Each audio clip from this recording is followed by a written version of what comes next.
నీకు తడిసిన ధాన్యం విషయంలో మీరు అన్నట్లుగా కింద గ్రౌండ్లో లేదు. గ్రౌండ్లో ఉన్న పరిస్థితి నేను చెప్తా. ఇప్పుడు ఎక్కడ ఉంది, కామారెడ్డిలో 1,00,000 క్వింటాలు తీసుకోవాల్సింది ఉన్నది, భూపాలపల్లిలో కొనాల్సింది ఉన్నది. మెజారిటీగా ఒక్క సెకండ్ అన్ని జిల్లాలలో కూడా చివరి స్థాయికి వచ్చింది.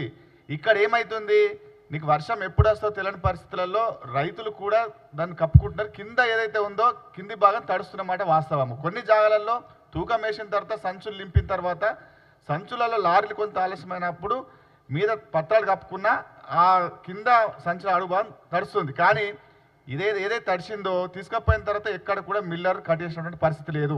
ఎక్కడన్నా ఎవరైనా మిల్లర్లు ఇబ్బంది పెడితే కూడా మాట్లాడి కిలో కట్ కాకుండా కూడా దించిపించే ప్రయత్నం చేసినా అట్లా జరుగుతుంది కింద.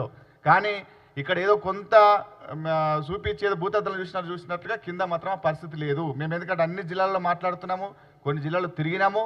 మీరు అన్నట్లుగా తడిసిన ధాన్యాన్ని కట్టేయడం కానీ కొనుగోలు చేస్తారన్న దాంట్లో మాత్రం వాస్తవం లేదు.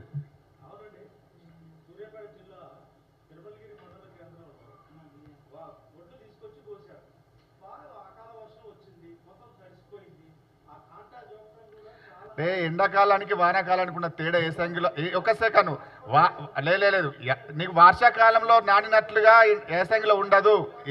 లేదు మిమ్మల్ని తప్పట్లేదు. యాసంగిలో వర్షాకాలంలో నానినట్లుగా ఏ సంఖ్యలో ఇమ్మీడియట్గా ఆరిపోతుంది, ఇమ్మీడియట్గా మళ్ళీ రైస్ మిల్కి పంపించేస్తున్నారు. అట్లాంటి పరిస్థితి ఏం లేదు. అక్కడిది ఏదన్నా అట్లాంటి మీకు ఏమైనా స్పెసిఫిక్గా ఉంటే చెప్పండి, మేము ఆఫీసర్తో మాట్లాడి తీసుకునేటట్లు మేము చేస్తాం. అది దాంట్లో ఎక్కచ్చేది లేదు. అదే నాకు వివరాలు ఇవ్వండి, దాంట్లో ఎక్కచ్చేది లేదు. ఇచ్చేస్తాను, బాజాబ్తా ఇస్తాను. 2203 రూపాయలు లేదు తప్పది. అది బయట అమ్ముకుంటున్నాం. కానీ నీకు కొనుగోలు కేంద్రాలలో ఎంఎస్ ప్రకారము డ్రగ్ షీట్ ప్రకారం డబ్బులే వస్తుంటే 2200 ఉంటే 2100 ఎట్లా ఇస్తారండి బ్యాంకులలో? అట్లాంటి వివరాలు ఉంటే ఇవ్వండి అట్లాంటి వివరాలు ఉంటే ఇవ్వండి.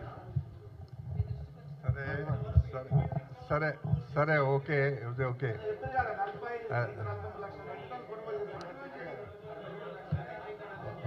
ఒక ఏమంటారు?